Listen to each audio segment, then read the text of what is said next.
Alright, guys, hear this out and don't say anything, sha, but it's the truth. When you live in a world that thrives by evil and the things you were told to avoid all your life, that's the thing. Listen very carefully. We were taught to stand for the truth, but lies have become the norms because it is what pays.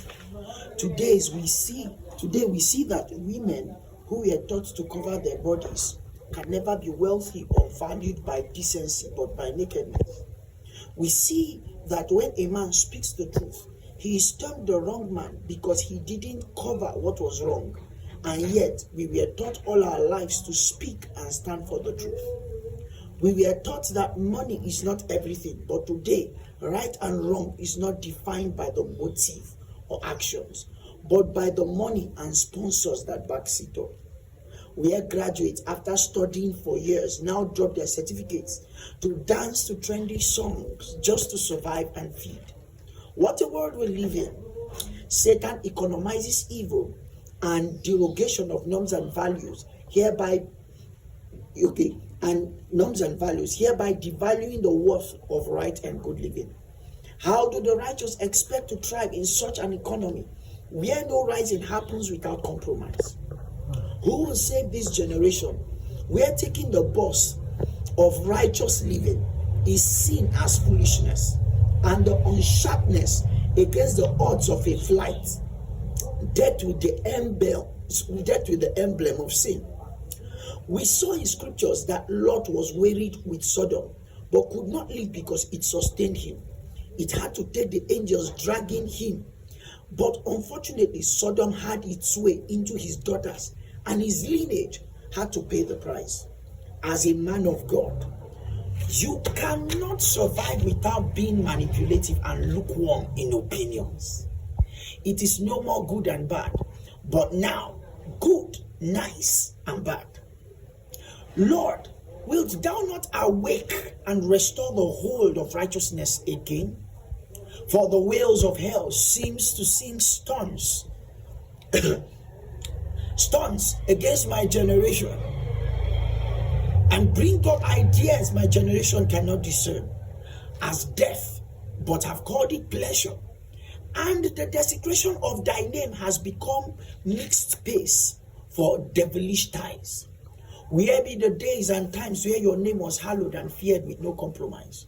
Where be the days where success and value in life was measured by the standard and the quality of right living, and when it was the means that justified the end? Sadly, today it is the end that justifies the means. How will I see my sister and brother who have been taught to live right compromise with tears in their hearts because it pays? Because what pays is the evil they were taught to stay away from. Oh Lord, shorten the days lest our seeds come to see Christianity as the evil norm we see today. For I fear, can I say that again? Oh Lord, shorten the days lest our seeds come to see Christianity as the evil norm we see today. For I fear what we call evil today might soon become better than the darkness yet to come. You told us, oh God, for I fear that what we call evil today might soon become better than the darkness yet to come.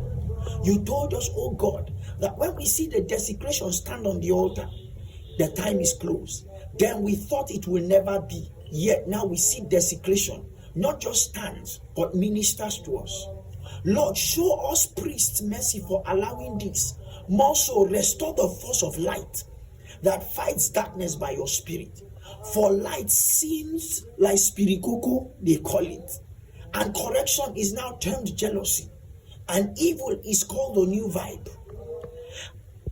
For light seems like spirikuku, they call it. And correction is now termed jealousy. And evil is called a new vibe.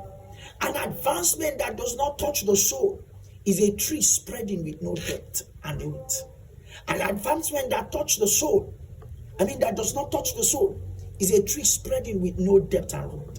An advancement that does not touch the soul is like a tree spreading with no depth or root.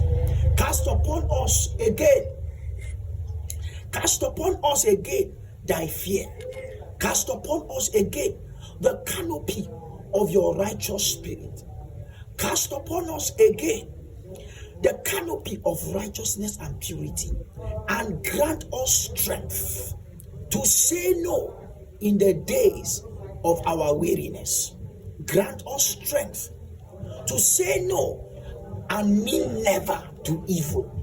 Grant us strength to see evil and not call it compromise when it should become sin. Though we stand alone, we stand right. The cross before us, the world behind us. Thoughts of a weeping soul by Apostle OlaRotimi Olukola. God bless you. I hope those words spoke a lot than I have said. God bless you. Have a blessed day.